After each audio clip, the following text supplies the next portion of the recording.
Good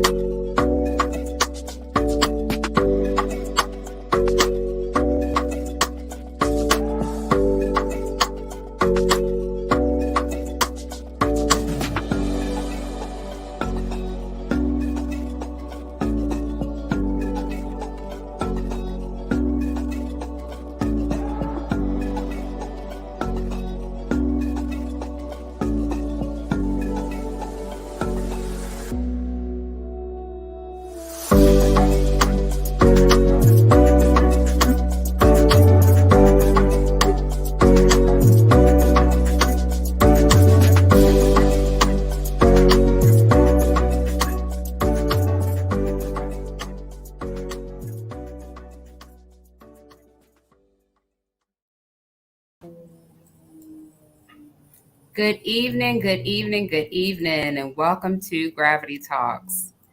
I am one of your hosts, Vicki Yelverton. I am the proud CEO of Yelverton's Enrichment Services, where we've been providing mental health and physical health supports to the community for over 15 years. And I'm also a newly licensed clinical social worker, and I'm excited to be here tonight.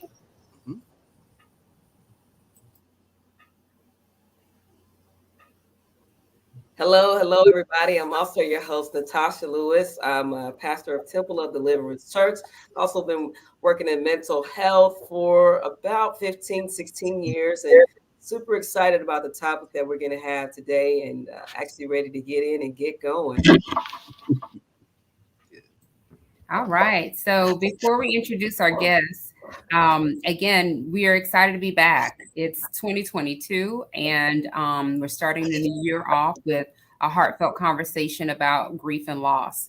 Natasha and I, again, through Gravity Talks, we continue to try and destigmatize mental health and continue to have these heavy conversations, these much needed conversations about how mental health is embedded in all aspects of life. And so, without further ado, I'd love to extend the invitation for our guests to introduce themselves. And we'll start off with ladies first. Let's see, Ms. Pat. Good evening, everyone. My name is Pat Richardson. I am the mother of Chrissy Richardson with the Monet Richardson Community Foundation. Glad to be here tonight. Awesome. Welcome. And next we have, let's see, Dr. Stephen. Yes, I'm glad to be here. I have my own business. It's called Everyday Consulting. I do not only do grief counseling, but I do other life transformation services. And just glad to be here and want to be able to share insight on things that do matter in terms of our mental health. Awesome. Thank you. And last but not least, Mr. Charles. Well, good evening, everyone, and a real happy new year to everybody. Charles Watson, I'm living here in Richmond, Virginia. I am Pat's brother and had the dubious honor of also being Chrissy's uncle. So I'm here to share and hopefully inspire and motivate others if should they find themselves going through a similar situation. Awesome. Well, thank you, team. Thank you, guests, for the introductions. So again, we're going to just jump right in. So again, the purpose of Gravity Talks, and again, this is a great opportunity. I really, truly appreciate our guests for joining us tonight because it's some heavy talk. And I appreciate them being transparent and opening up their hearts and their feelings to share with the community and to hopefully help others, perhaps go through the healing process and dealing with grief and loss. So, of course, the purpose of Gravity Talks is kind of talk about the interconnection between mental wellness and other aspects of life. And so do you mind sharing a little bit about perhaps your knowledge base or your connection to mental health or just any type of feedback you have in regards to mental wellness in general? And anyone can go first.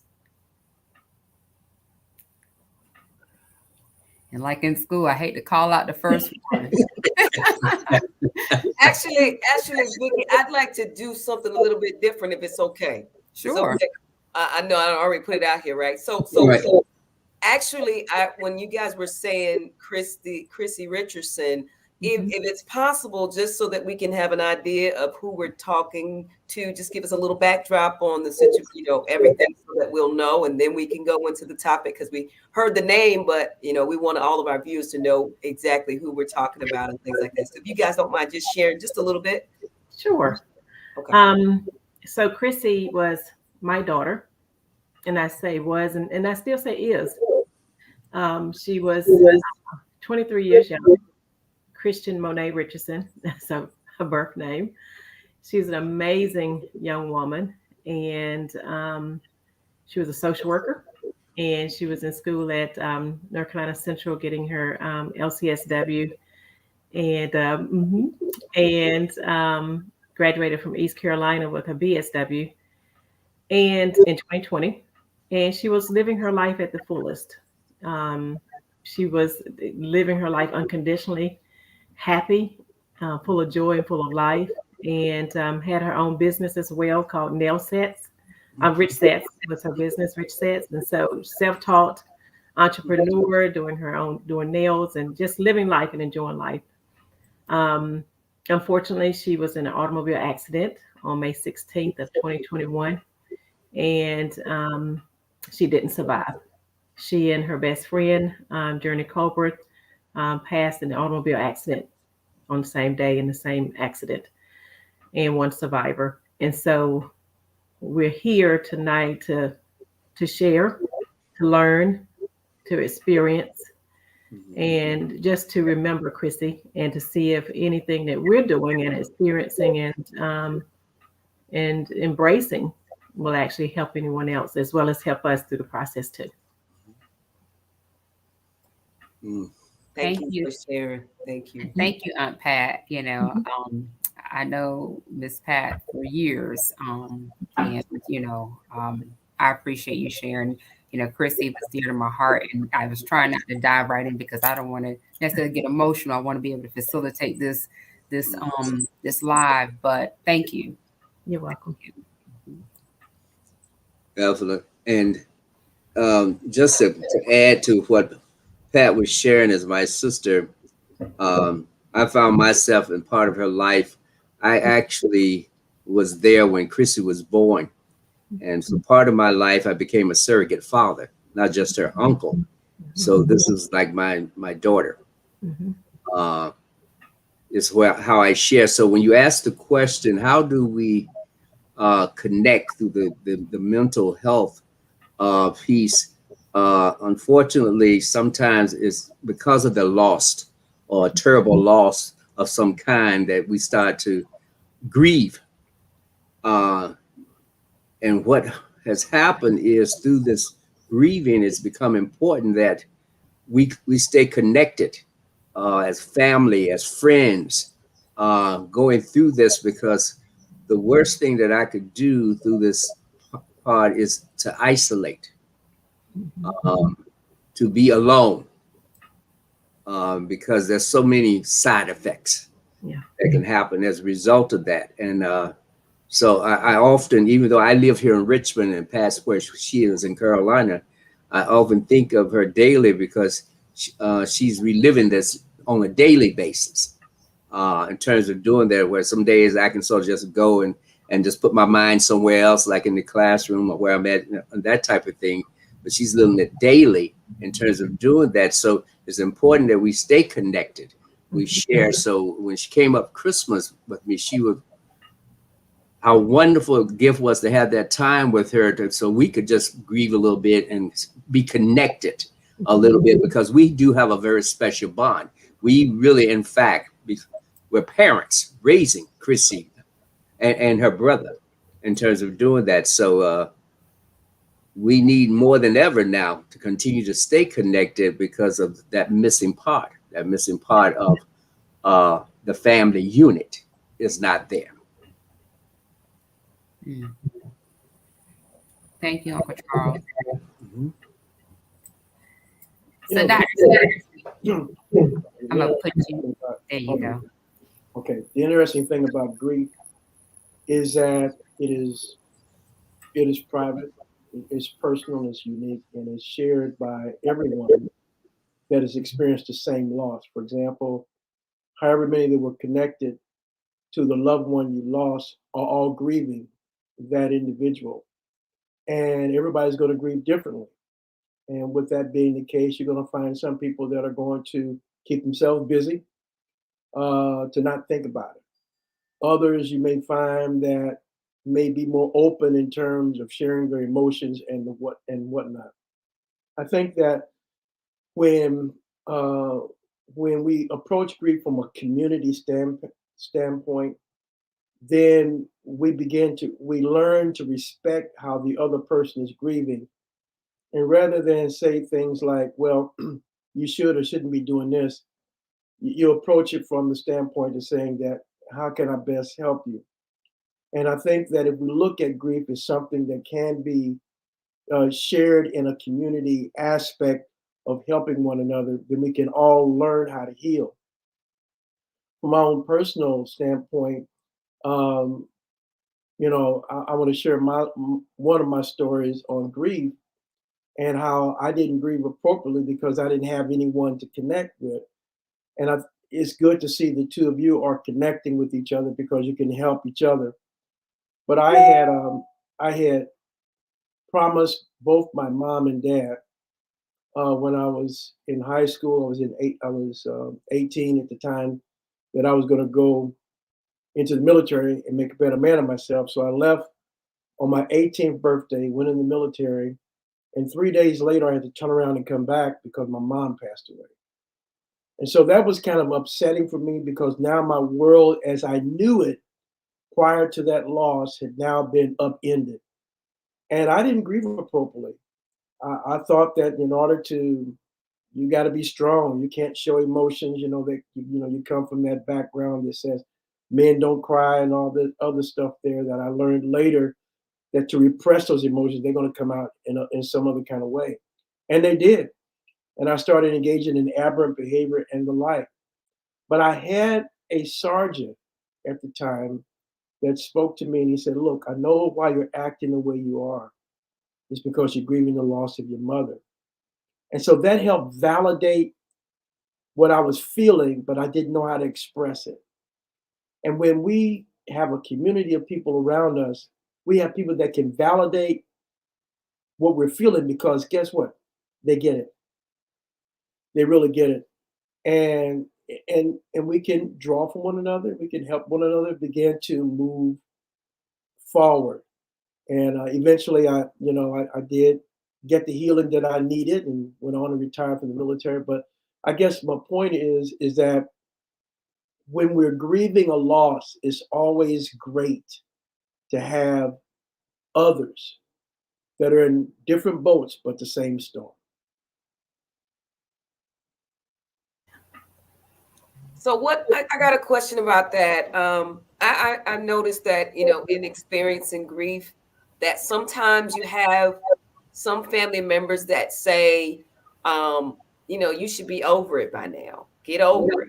You can't bring them back, and why are you still crying about that? And I do get it that we're in different boats, but we do have family members that will do that. I don't want to be bothered. I don't want to have to crying, and I don't want and they will shun us sometimes. And so, how do we look at that? Because sometimes I think that grieving can make you, depending on how people respond in that community, then it can oftentimes make you feel as if you have to keep it inside and it has to be severely private. I think that if we understand that, well, this is what I do. Whenever I have families that have had a loss, what I try to do, and it's not always that easy, I try to sit down with as many of those family members as I can initially to be again to explain to them what they can expect from themselves and what they can expect from each other, and to give them some insight or to give them some tips on how to allow the other person to grieve as best as they see fit. And sometimes I may say something like this: is, for example, when you've lost someone, a lot of times you got everybody that's bombard you with all these cliches. I'm sorry for your loss. He or she has angel's wings. And you hear these things over and over again. And when people tell you that from their own heart, they mean well. But a lot of times, we that are grieving, I'm not even dealing with what they're saying. I'm dealing with the fact that that person is no longer here. And that's what they're dealing with. So I try to share with people, look, this is what you can expect, to accept each other. So sometimes what I have to do, if I'm working with one family member, I may tell them something like this. Tell your loved ones something like this. This is the way I am right now. I'm not going to always be like this, but this is what you can expect from me. On the other hand, this is what I like to expect from you. Because people they don't always read, they can't read your mind. They can't do it. So we have to disclose, hey, if this hurts, tell them it hurts. You know? So, that's one way of handling it. If I can talk to everybody, try to get everybody in one room and begin to talk about the ABCs of grief, the basic tenets of grief, so that they can appreciate and not, demean and say, well, you need to get over it. Yeah. Because how are you going to get over someone you love? You can't do it. It's impossible. What they're saying by those actions and statements is that they're saying, I'm uncomfortable with your grief. Wow, that's deep. I'm uncomfortable with your grief. I wonder, is it because they don't want to feel the feeling that perhaps when they've lost something or someone, they don't want to go back to that place? Well, I think that's part of it. I think part of it is the fact that I blame it on our society. Mm-hmm. And, we have a culture, and hopefully we've drawn from some of the cultural norms that came from the motherland, and we can probably approach these kind of things a little different. But I blame how America has painted positivity and negativity, and grief is considered to be negative. So we want everybody to be upbeat, just confess it away, pray it away, fast it away. I mean, we want it to magically disappear. And the truth is that grief is part of the cycle of life. And to deny and to repress what's part of the cycle, I don't heal appropriately, or I'll get a skewed view of what it means to recover from grief. It's not getting over. I mean, the thing of it is that we can't get over these feelings because they don't magically go away, you know? So you learn to navigate them. You learn to navigate them. And so what I try to do, and others that are in the field that I'm in, is to guide people. And I said guide people to a buffet of options that they can use as coping skills. Hopefully they can discover some on their own. For some, it might mean this: me talking to my loved one that has left every day. Now, if we're people of faith, well, oh no, you're getting into something else. And so the idea is that we got to respect how another person is processing their pain. And if talking to their loved one or visiting the cemetery or simply journaling in a book is going to help them make sense of and of their mourning, that's what we should do, and that's what we should encourage others to do as well. So thank you, Dr. Speaker, because I think that, like Miss Natasha mentioned as well, people grieve differently and they have different times of grief and then there's seasons of grief. You know, Miss Pat or Charles, can you share like what are ways that you could describe how your grief has been thus far? Because this is fairly new. It hasn't been a year yet. How have you, what has your grief looked like and how have you learned to navigate through that? Okay. You first, Pat, or me? You can go. And I'm going to respond to a couple of things that Dr. Gardner brought to the attention. Our culture, unfortunately, has shaped our environment, has sometimes shaped our way of expression. And for males, black males, we, and let me say this, I'm 70 years of age. So I came to a point in time where we did a lot of shuck and jive to survive, which means that we kept our expression, we kept our heads down low, all right, to survive, to get through things. So yes, maybe in a particular setting, we might be able to express somewhat, but we were expected to be strong at all times. Boys don't cry, etc. And with this particular tragedy, and I can name some others, but I'm gonna focus here on Chrissy. That is not my case. That is not my story. Being in that delivery room and her birth and her handing her to me, I feel the loss. And I'm learning to try to navigate it in my way of expressing. I get up in the morning and there's a plaque that was given to us, and I talk to Chrissy. I say, "Good morning, Chrissy. Okay. Hope heaven is okay, Chrissy. I can't wait to see you myself."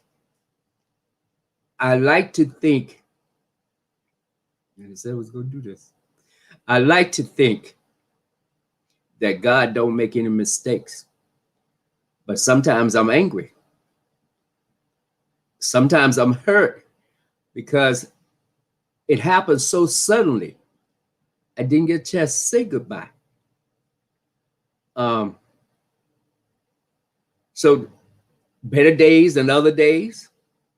The other day on my way to work, I pulled off to the side of the road and I just had a good old cry because I'm having to get myself centered when I leave my home because even though I'm retired, I'm still a teacher.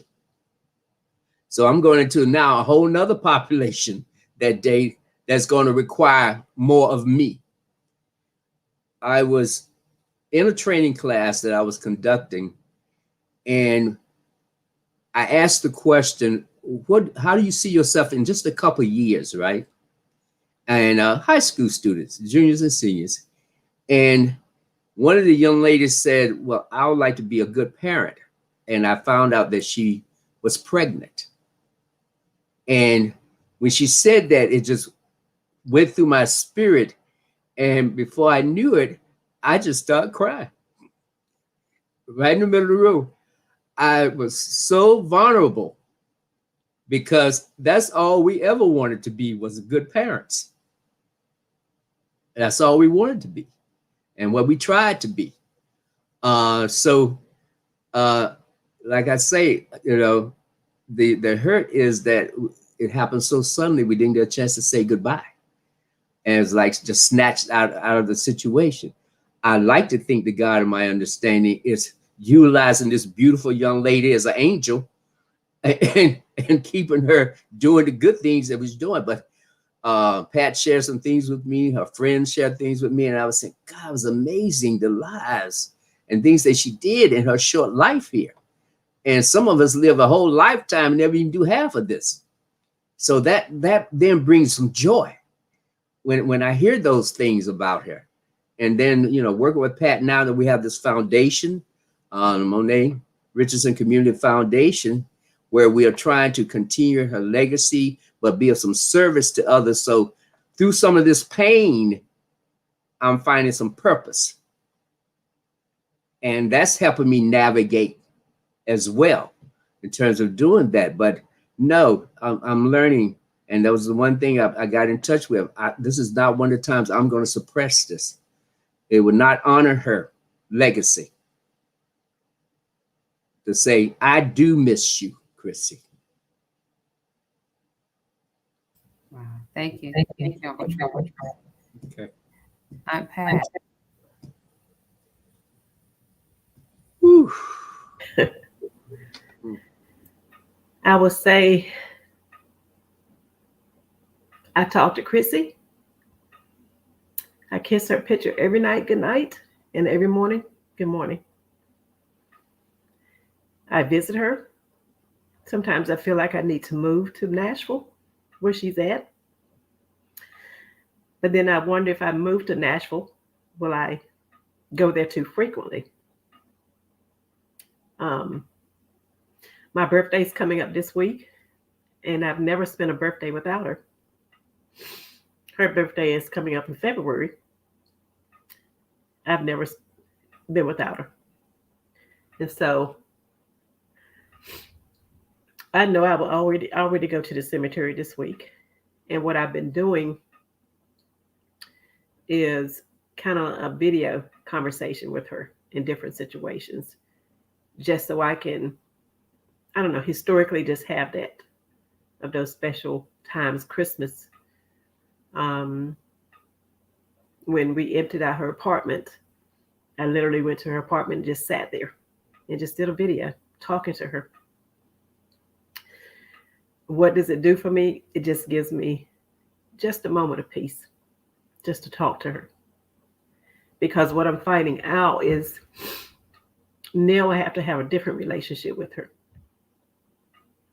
than the one that I had when she was physically here. And I can still have that relationship with her. And, you know, if the wrong person hears that, some people may say, well, let's get you admitted.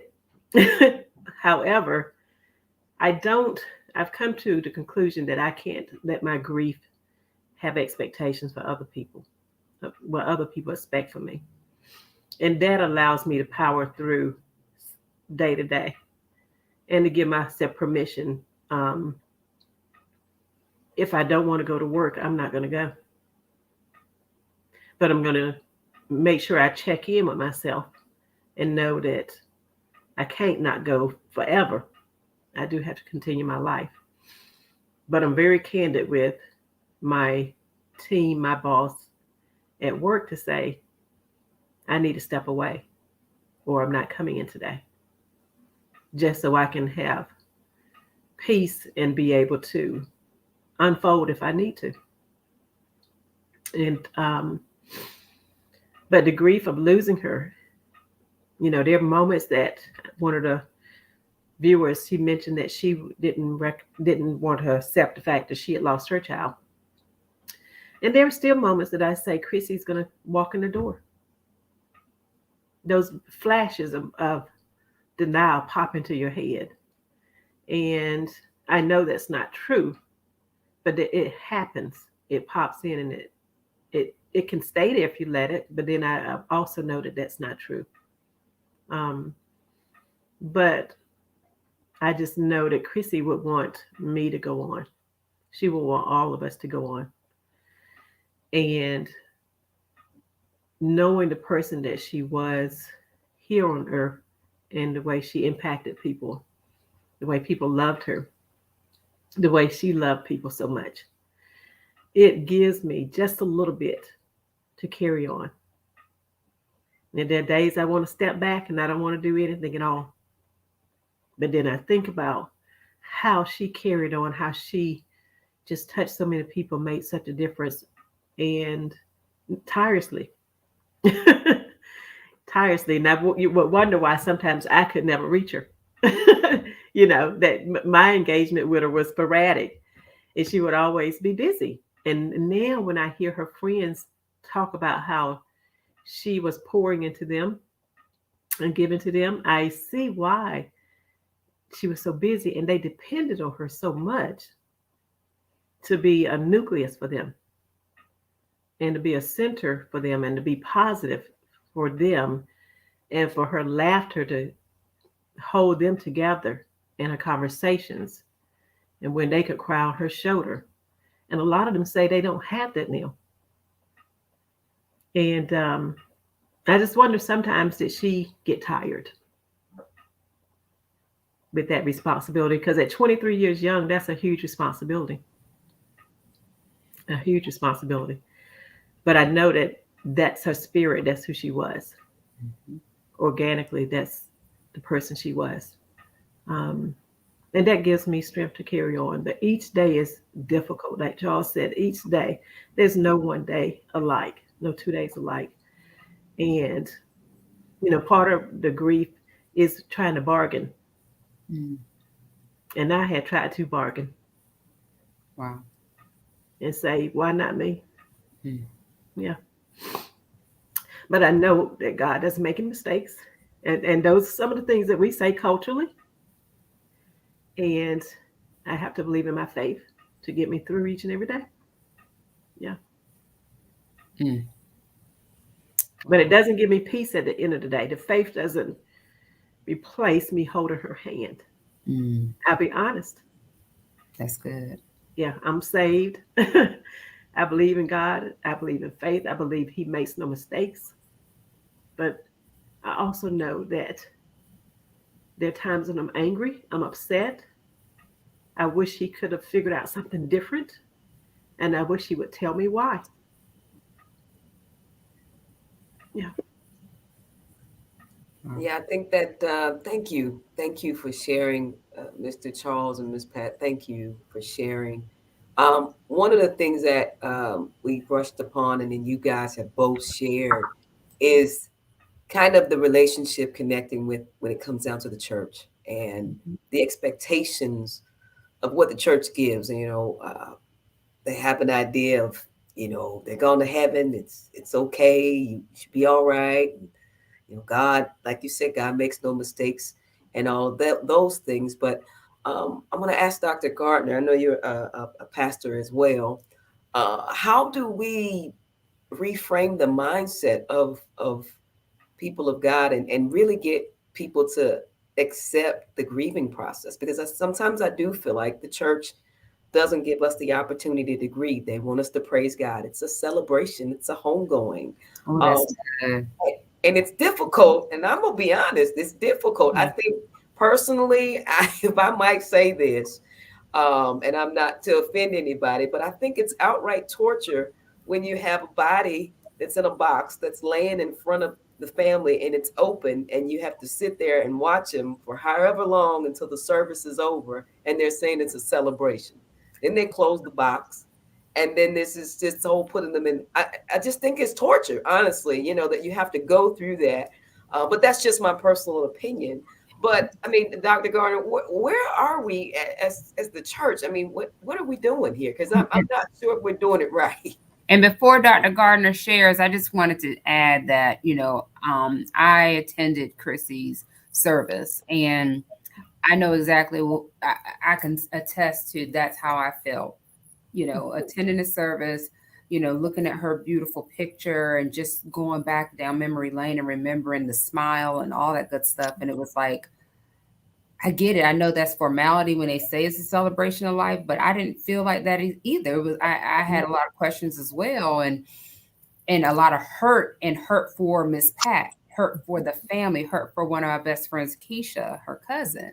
Like I didn't understand, and I haven't had a lot of loved ones pass as far as that were close to me that I knew per se, but I knew Chrissy. I knew Chrissy when she was a little girl and throughout life. And it was like, it just seems so surreal. And I think because of the time, there's not enough time to get over the shock, right? Before you have to have the service for the loved one.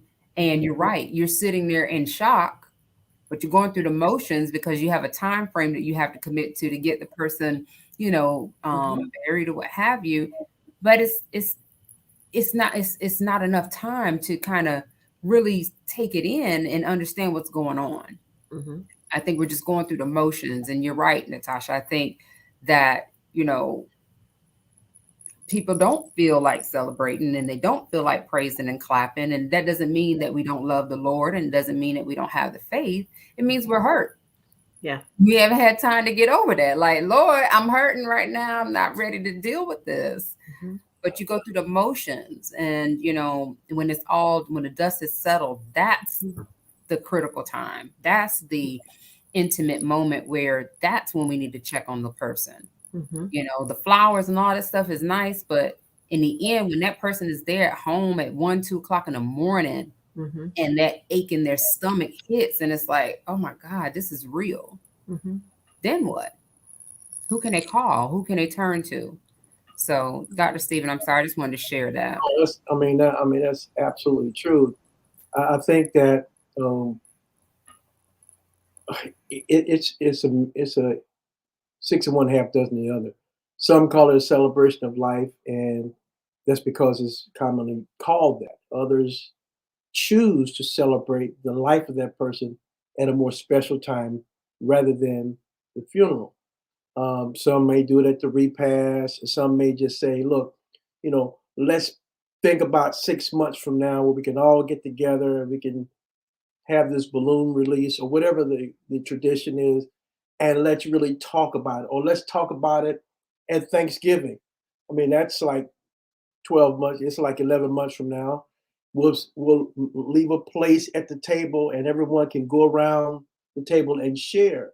Sometimes celebrations of life should can be done after the pain is minimized, because there's otherwise you feel pressure. Well, I got to celebrate because it's celebration of life, but that's not how I really feel. In fact, what Pat said, you don't mind me calling you Pat, do you? Okay. Well, what she said was that I'm saved, but I might be. I'm still upset with God. You could have done something differently here. And I think as people of faith, we don't think God's big enough to handle how we really feel. We think that, I'm sinning if I say that, I'm mad at you, God. Well, Jonah was mad at God, and he was mad because God told him to go down to Nineveh, and he went down there and preached, and he still was mad at the. I mean, the thing of it is that, you know, we have to realize that God made us human, and we should not allow our humanity to step in the way of our spirituality. We should know that the two can coexist, and so when we understand that, we can better approach our faith, and navigate our grief along with our faith. And think about uh, what was going through the mind of Joshua when he just saw Moses die. I mean, him and all of Israel were all experiencing the mourning, yet in the midst of his mourning, God spoke while he was grieving. I think there's a message that God is really that can convey to us even at these dark hours. And it's not like that these dark hours is the devil, these dark hours is our life. And we need if this is an opportunity for us to connect with God. Or God, help me to draw meaning after the morning. How what does this mean to me? Well, I can see what God's done here. You guys started a foundation. You became empowered by the loss.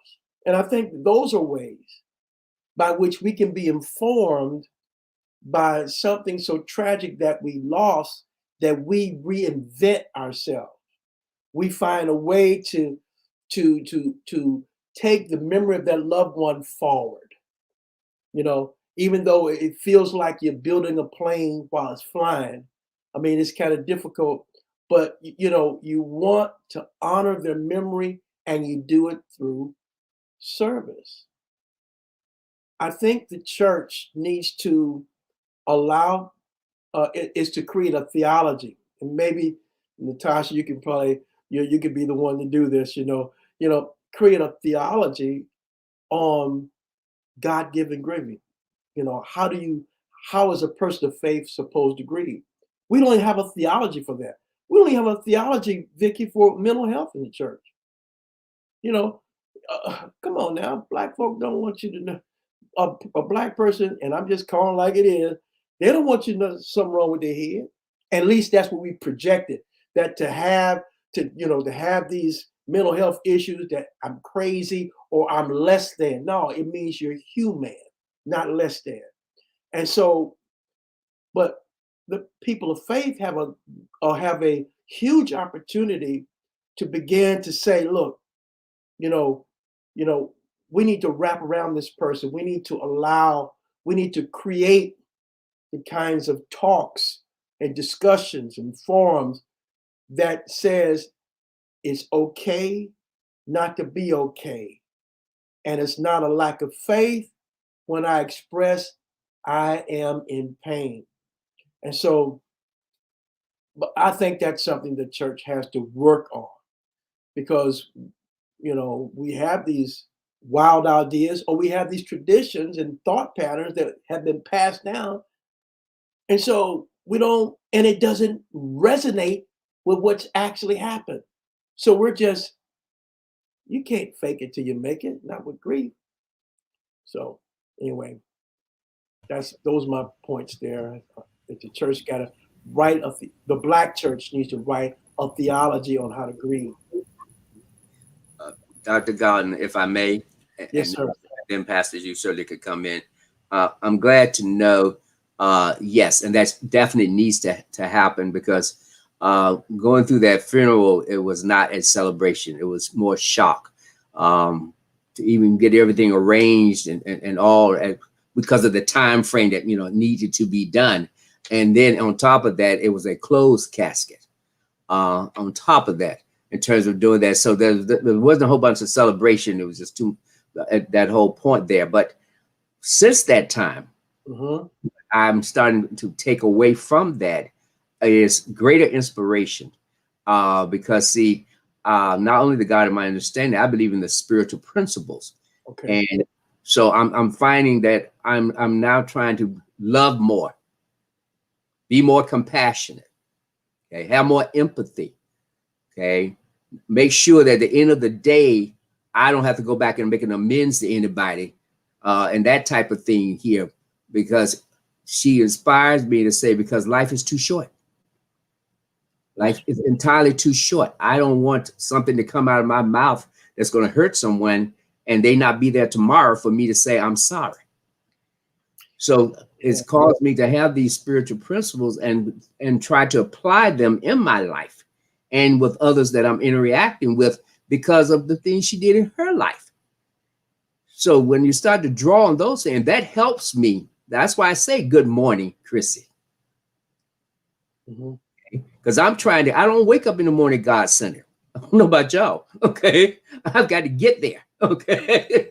And she helps me to get there sometime, because like I said, before I go out in that schoolhouse, I want to make sure I'm not arriving and carrying all my issues there and there. And I've got to get centered. And because of what she did and how she's interacted and poured into people, that starts to pour into me as well. So yes, as far as the religion is concerned, like I said, theology needs to be done, but it's the spiritual principles that we need to apply in our life: acceptance, understanding, compassion, forgiveness. Oh Lord, forgiveness. All right, and more of that uh, Yeah. is being derived from this situation, and saying, "Hey, I appreciate." How many times in a day you hear people and you talk to people, but how many times you turn around and say, "Hey, you know what? I really appreciate you."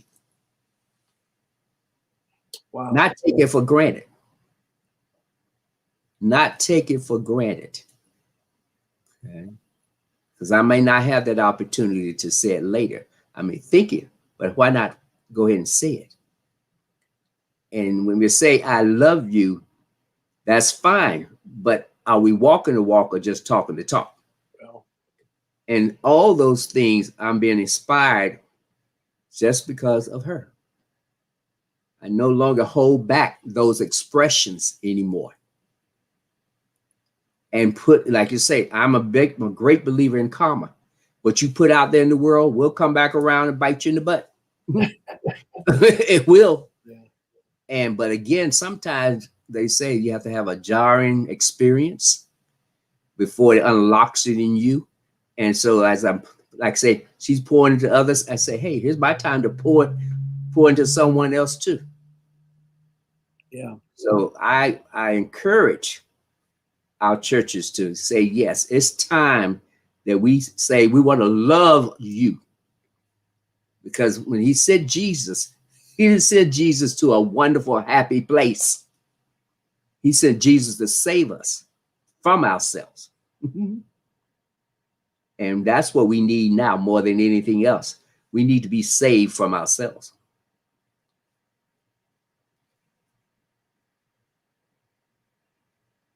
Well, one thing, let me see. One thing as we've been conversing and the comments are pouring in again as people are sharing, this is much needed conversation. And to be honest, growing up, I think we all are expecting to live long lives, and we expect that the elderly or our grandparents, that when they sunset, that's normal, right? I mean, that's part of the life cycle.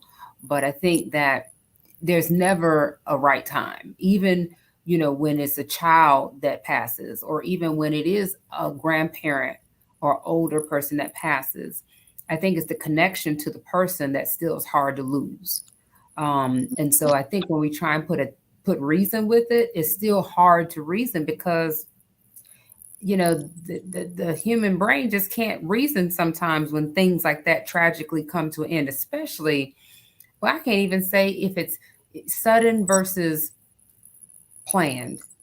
I think it's still a loss. And I think it's okay to accept that it's okay, that it's still a loss. I can't compare this loss. Well, when people say you should be over by now, you knew they were sick, or the first thing people say, well, were they sickly? I Yeah. still lost them. And so I think, like you said, we have to wrap our arms around each other as we navigate through life and as we lose loved ones, and help to kind of support them. But like you said, I think, I forget who made the comment earlier, that a lot of times people don't want to experience the feeling because of what they felt when they went through it Right. themselves. That's true. So it's like a protective mechanism to buck against that and say, it's really like a fight or flight. It's kind of like a guard. And I think sometimes people also feel guilty about not grieving all the time. You have one episode of laughter. Oh, how I shouldn't be laughing, but you're still human. And sometimes you might be laughing about the loved one. Those I think are the best laughs, when you think back and say, remember when they used to do so, and that's okay. And you wrap yourselves around that support, that group that understand and remember the person as well.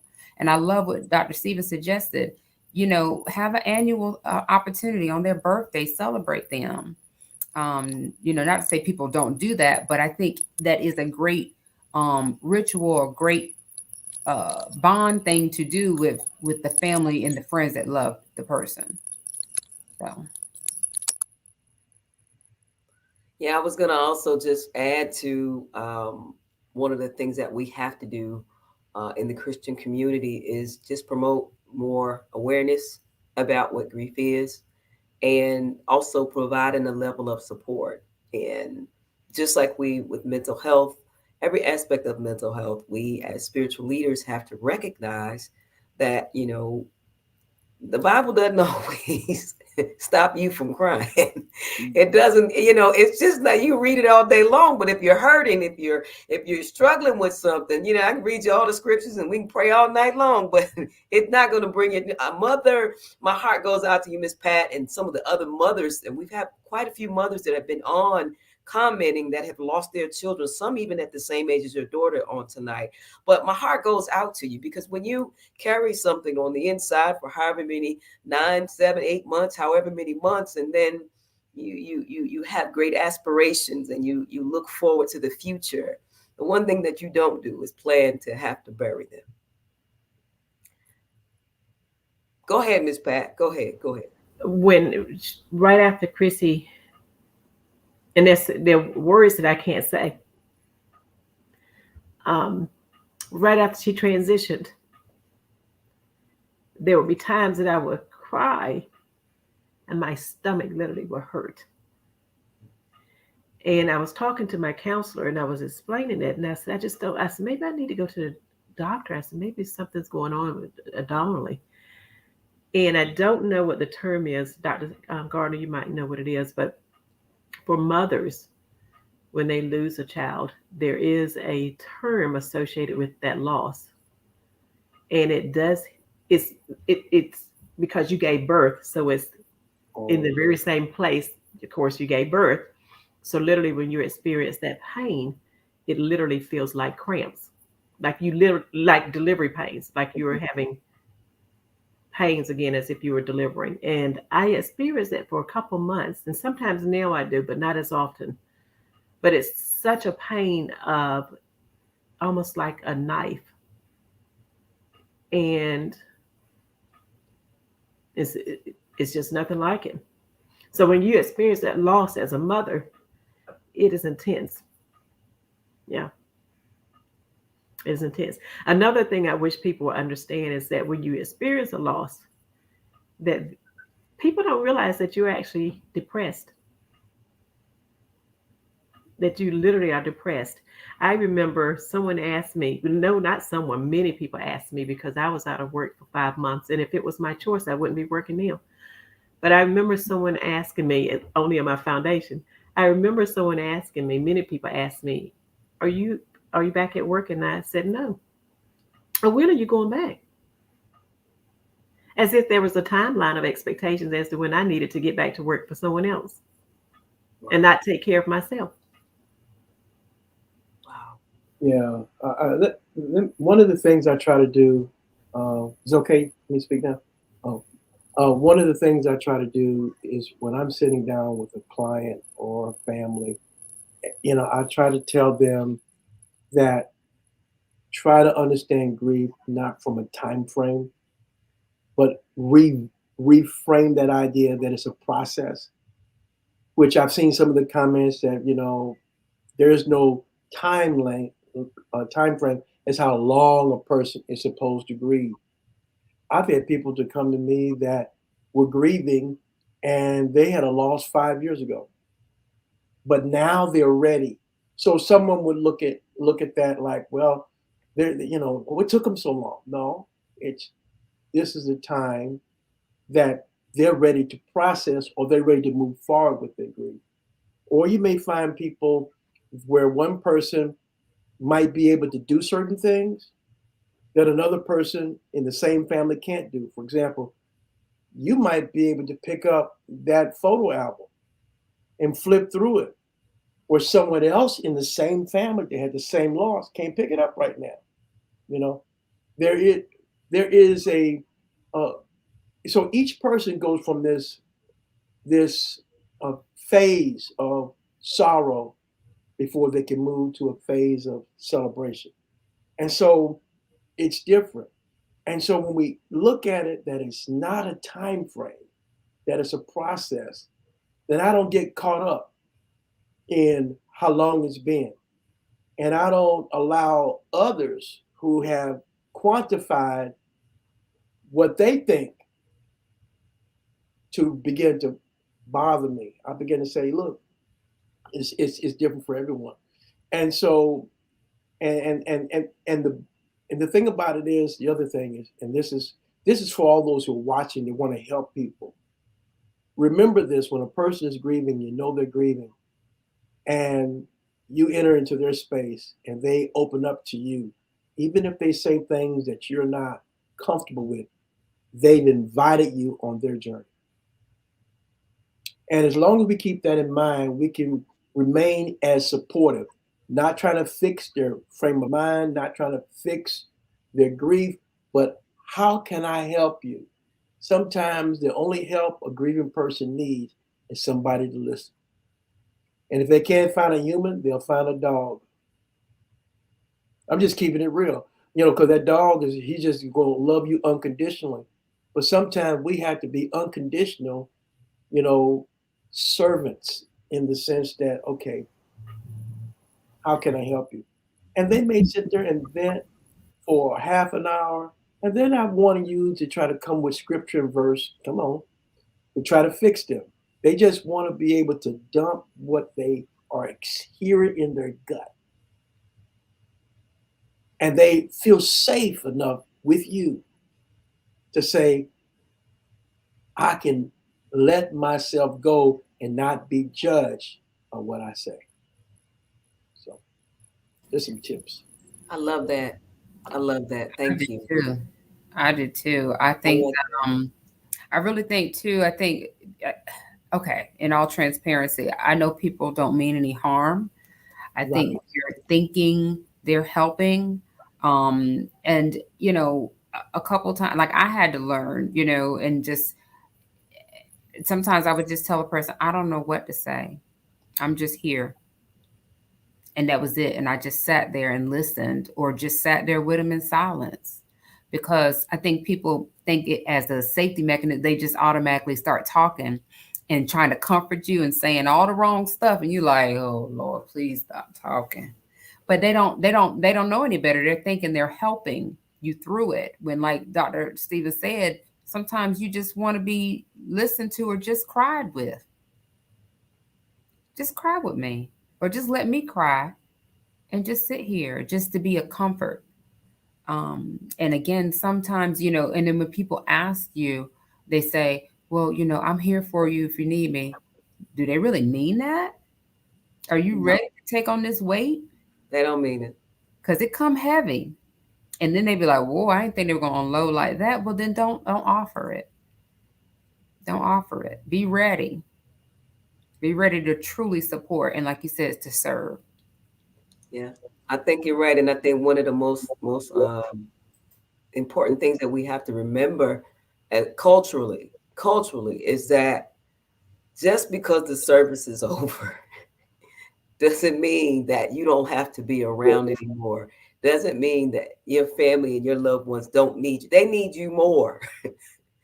They need you more, because the reality is sitting in, and that loneliness is starting to kick in, because now all the people aren't there. They're not planning for something. They're not getting flowers. They're not constantly calling this person, making sure the program is together. All of that stuff is done.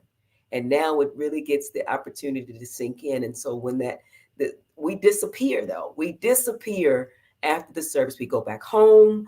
And there are some cultures that do, it's a month-long process of before they even go through the service. It's a whole month where they eat, they come together, everybody's off work, and they just spend that month-long time together to give everybody a chance to process. And so by the time that, we actually get to the service, they're not great, but I think that they're a little bit better than what they would be.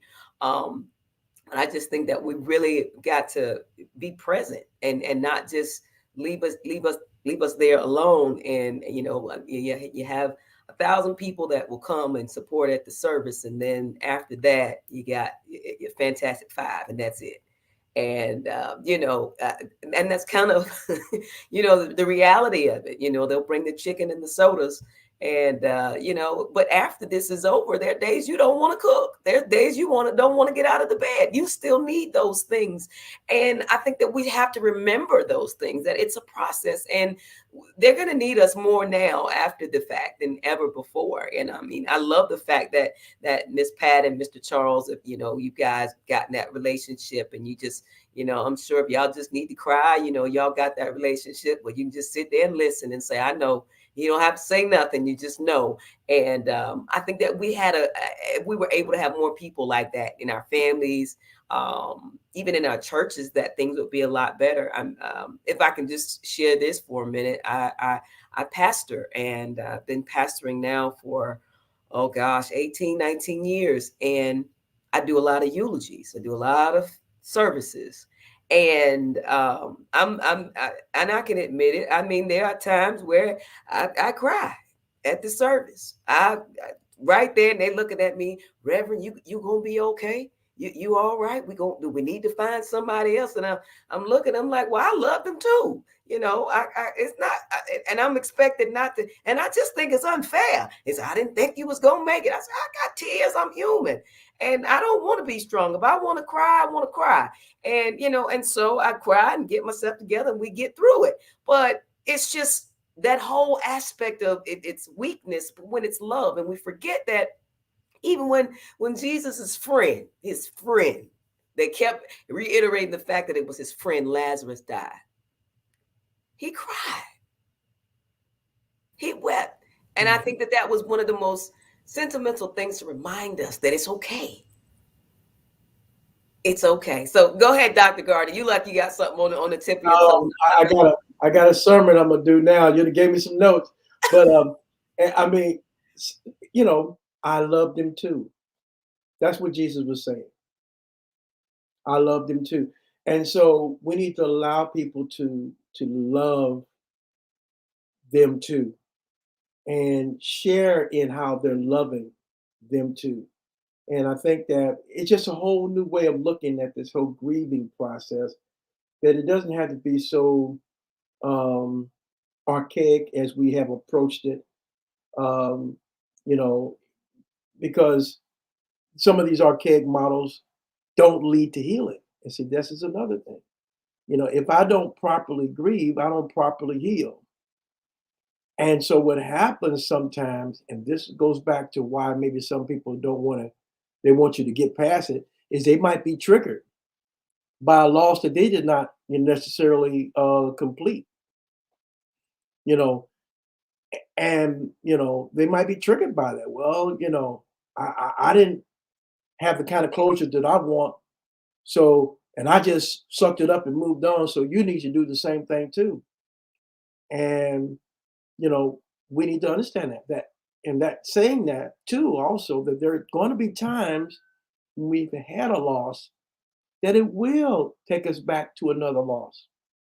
Maybe a loss that we did not get the closure. And it's okay. Now is the time to deal with it. When I sit down with some clients, and especially those who've had multiple losses, and those are the hardest ones, I think, for any of us that have had them back to back to back. And I sit down and I say something as simple as this: choose the one you want to grieve now. And let's talk about that. Rather than try to, I'm going to grieve all of them together. No, choose the one. And I've seen people that have chosen something that was 5, 10 years ago rather than the one that's most freshest. Because when they get the healing there, they're going to be better equipped to heal present. And it's just something that I learned. Maybe you guys, you clinicians there, you probably have seen, something else. But choose the one uh, that you want, that is most important to you now. Prioritize that one first, and then walk through that. So, just some thoughts. Thank you, Dr. Stephen. And I think, as we turn the corner and talk about um, our final discussion point, I think we can all blend it together. I mean, the time flies by, right? And like we said, we definitely want to extend the invitation for a part two. I think that this was enough to at least initiate the conversation, initiate the talk, at a step towards in the right direction in your journey. Because again, I still believe we're stronger together. So I Yes, know Miss Natasha is going to bring us together with the full circle, and that'll give us a chance to share.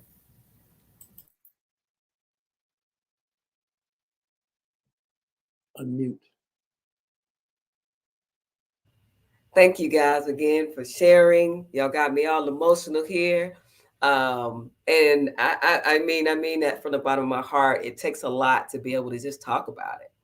And thank you for just talking about it, because I think that one thing that we did today successfully, I feel, is that we put the word out. We sounded the alarm that it's okay. It's okay to grieve. It's okay to still be grieving. It's okay, and in the midst of it being okay, that it's all right to get help too. And you're not too Christian that you can't seek some professional help. Dr. Garner has helped me even revisit some things in my mind, and even question myself even during this conversation, say, are you okay?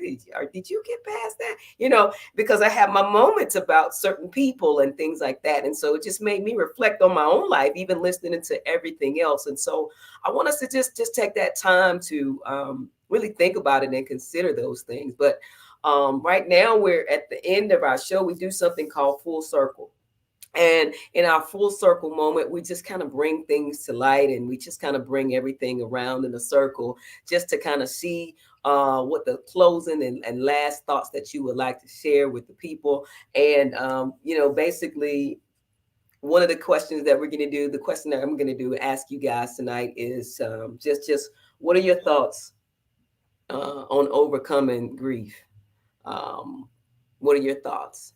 And however you like to share that, we're welcoming that to come and happen.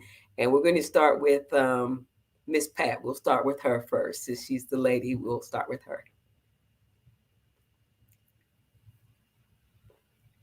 He- Thoughts on overcoming grief. I would say, honestly, you never overcome it. You just learn how to deal with it day by day. Each day is different. I said to my counselor a couple of weeks ago, well, about 2 months ago, that I was regressing. And she said, "You are." And that's when I asked for more time off because I realized I wasn't well. I wasn't doing well. And I wasn't ready to go back into the workforce and have to be responsible for my actions and interacting with other people. And so there'll be triggers and there'll be times that I still feel that way. Um, so I know that it's not a straight line. You're not going to start grief and you're not going to finish it. Mm. You're going to go just around and around. Sometimes you're going to go backwards. And I had to learn to accept that, um, and know that that's okay. There are days I feel like I'm starting at point ground zero. But then I go through that emotion for that moment, for that period, that day, that week, whatever it is. And then I try to pick myself up and I try to use some of the tools that I've gotten through counseling because I truly believe in counseling. I have encouraged friends, family, Chrissy's friends, everybody that I know that knew Chrissy and it's been a part of this to please seek counseling. And so I just know that for me, it's going to be an ongoing process with counseling and with grief and with support and with family. And so I feel like you never actually get over grief. You just learn this is your new normal without that loved one. And how do I now go forward? And then how do I allow myself sometimes to go backwards? Yeah. Thank you, Miss Pat. Thank you so much for sharing. Thank you. And our prayers are continually with you in this journey.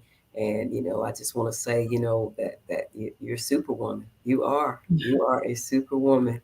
I don't know if anybody's ever told you, but I just see your strength, even in the midst of you feeling probably like you're powerless. Yeah. But wow, Yeah. you are amazing. You're an amazing woman. I'm so And glad to meet you tonight. and people say that and I don't know when they say I'm a superwoman, I don't see that. And so because I know sometimes when I'm here, I feel like I'm not. When Mhm. I'm and then when I get engaged with the foundation, Mhm. then I try to move and do the best I can. But And I thank you so much for that. I appreciate it. But sometimes I feel like I'm struggling really bad. But I try. I try. And Pat, I did what Natasha shared that I'm just really super proud, like just to see how quickly you and your core have started the foundation. But I know Pat, and Pat is always very resourceful, very on point. She does things in excellence, and I wouldn't have expected anything different. But I give you kudos for the strength because I know it took a lot. It takes a lot It does. to endure day in and day out. But you smile every time you mention the foundation's name. Yes. And so if that's the comfort, then you hold on to that and keep doing this great work out here in the community because it's needed. Thank you. It's needed. Mr. Charles. Mhm. First, Pat, I appreciate you. Thank you. You know that from my heart. I love you. Long before this, um, it's as I say, we have a special bond. We've lived together, we raised a family together, we've done things. So I appreciate you. Thank When Pat asked me to share in this forum, and I said, okay. I said, well, yes, I'll support you. But then at the same time, I said, personally, I said, but hey, Charles, you could learn something here. I said, but at the same time, maybe someone else could be inspired by what you're going through, which is what I'm learning is more importantly today, um, is to help others get through and achieve some things in their life as well. It's like I say, some days are better, some days not so good, but always trying to move forward here. But one of the takeaways I have, and this discussion is much needed, and I certainly hope we do it, number two, is that I keep hearing, the message I keep hearing is self-care. And whether you want to call it mental health or mental wellness, this is all self-care, in which we need. And we need to have self-care. We're not 100%, none of us, at any given point in time. So if it's outside professional help that we need, if it's counseling that we need, is it having a conversation with we need, whatever that is, that's important. Self-care is important in order for us to continue to live on this earth, since we haven't done what she has already done. So we need to continue to go forward and do that. So one of the things that keeps me going on a day-to-day basis, because when I got the plaque and I sit down and I read it a couple of times, and it says, when you are lonely and sick at heart, go to the friends we know and bury your sorrows in doing good deeds. Miss me, love me, but let me go. And working through, like I say, this process, being a part of the foundation, talking about this. Pat had these most beautiful blankets made with all her pictures. And Pat, I went and I spread it out over in the guest bedroom so I can go see. And I looked, ooh, this is what she was doing. This is when her hair was this color and that color and all that, and living those moments and rejoicing in those moments is so important in terms of doing that. I think we should have happy memories. I think that's so important that we have some memories.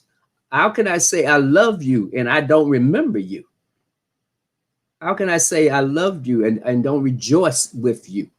And that's where I'm trying to go and be at that point in terms of doing this. I miss you. I love you. And I can't wait to join you.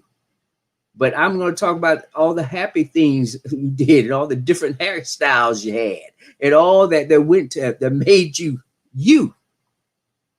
Because I also saw you when you first came into this world.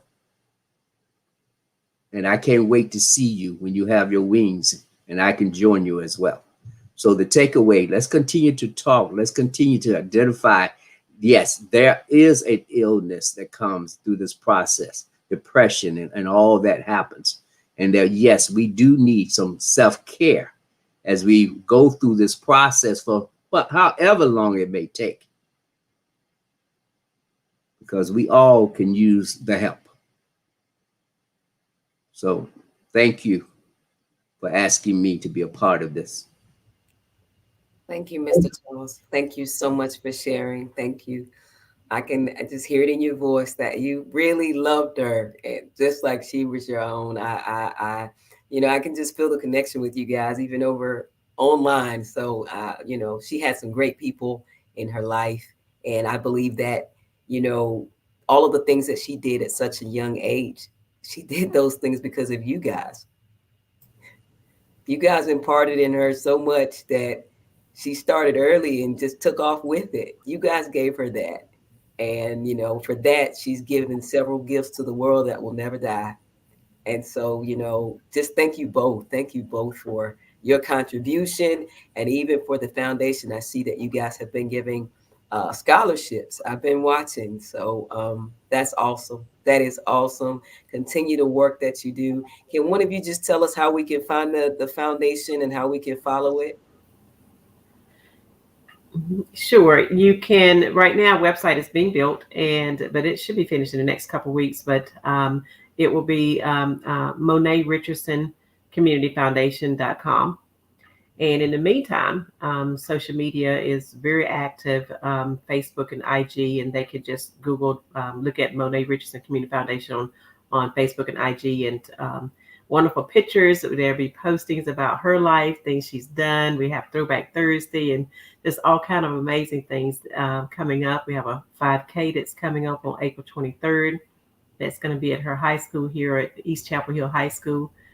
And on this Friday, her high school is actually honoring her on this Friday at the varsity girls basketball game, and they are retiring her jersey. Wow.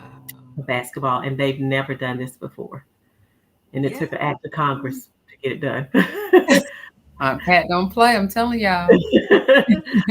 They are retiring her jersey and presenting it to our family on this Friday at the Chapel Hill East game, which is the rival game, which is the biggest game of the season, and doing a presentation. And so, you know, I'm honored to be her mother. I am.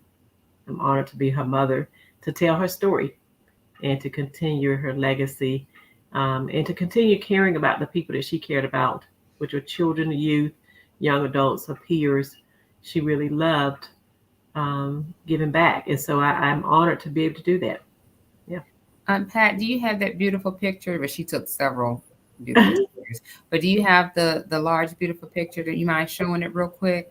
Sure. Yeah. If you don't mind walking with me, we're going to actually go into this. Some people call this actually um, Chrissy's Look room. at you. Woo! Yeah. Gorgeous. Yeah. So, Gorgeous. yeah, that's my baby girl. Yes. Hey, Chrissy. Mm-hmm. Beautiful. Yeah. Wow. Thank you, thank you, thank you so much for sharing. She is a beautiful, beautiful young lady. Yeah. Um, I tell you, we'll definitely, guys, remember, jot that down and how we can support. We definitely want to do that from Gravity Talks and, just even community as well. We definitely want to push that to make sure that, our dreams continue to live on and we're still pushing those things. So thank you again. Dr. Gardner, we want to hear from you now, sir, the professional on the platform.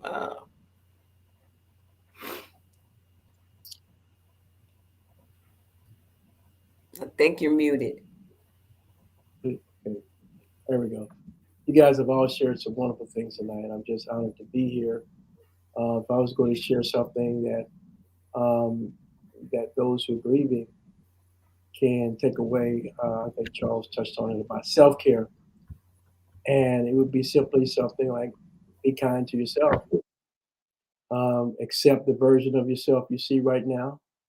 Know that you're not going to always be like this, um, and learn how to grow and know that you can grow from grief.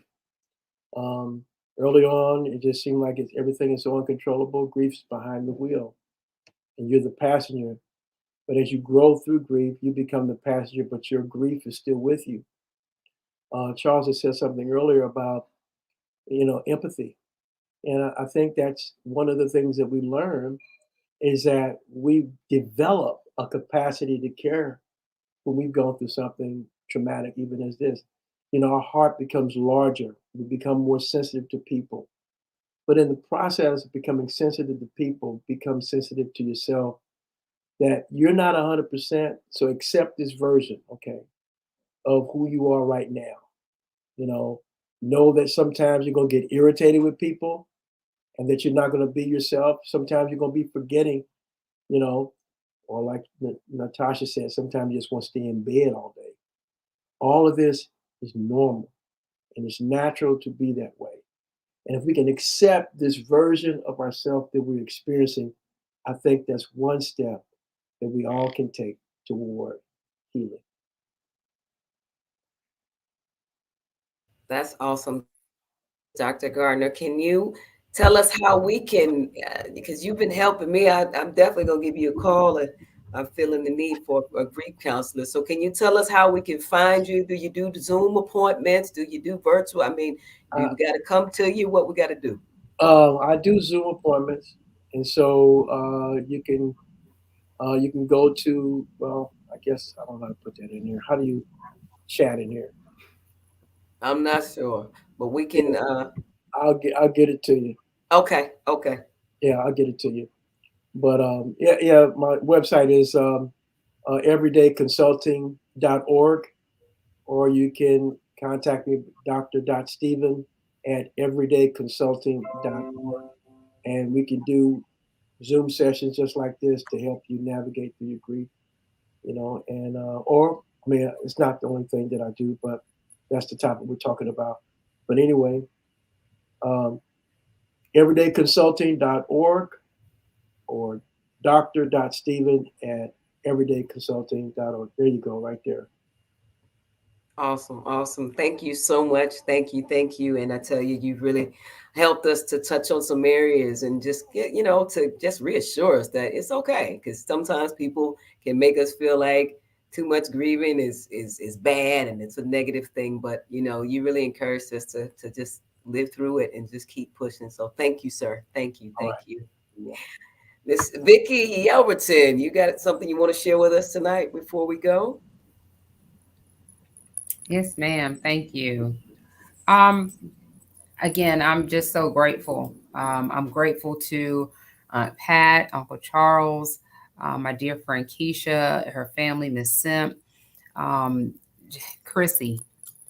I'm just appreciative that you all took the time tonight to share your story and to be transparent.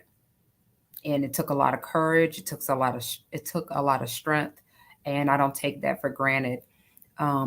Natasha and I have been doing Gravity Talks for over a year, and it has been a journey for us. It has been a wealth of learning and just coming in contact with awesome people. And we truly appreciate you now being part of this family, to be able to share and bring awareness and to, again, reiterate that it's okay not to be okay.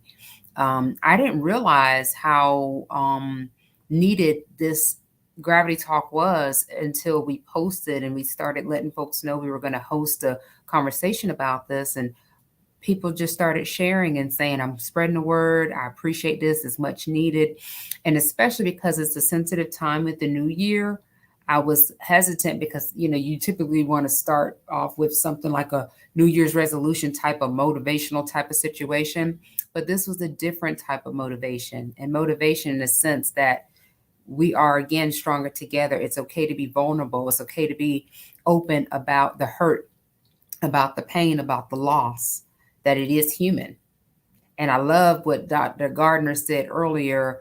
I'm gonna have to scroll back because someone else quoted it, uh, that he referenced about.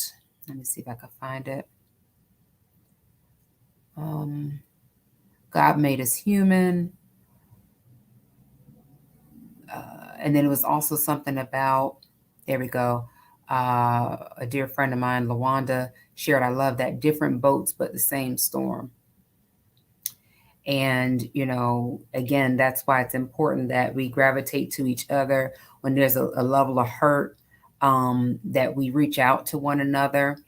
Even if it's just an emoticon, with a heart, it just brings a smile at times when you're like, wow, somebody was thinking about me. And how did they know I was needing that little boost to get through today? So, again, kudos to all of us who have lost, who, again, it's life cycle, so who will continue to lose. I just pray that we are blessed with the strength to endure. So, again, thank you all for joining us tonight. Thank you, thank you, thank you, everyone.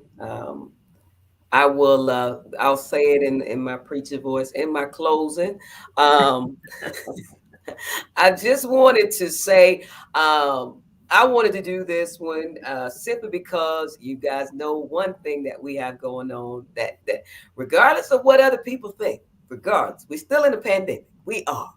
And regardless of the different variants and how long it's lasting and all this thing, people are still dying. And it seemed like we had a break for a while, and we had a good break where, COVID was the only thing we were hearing about deaths with. Now, all of a sudden, now it's everything all over again. It came crashing down on us at one time.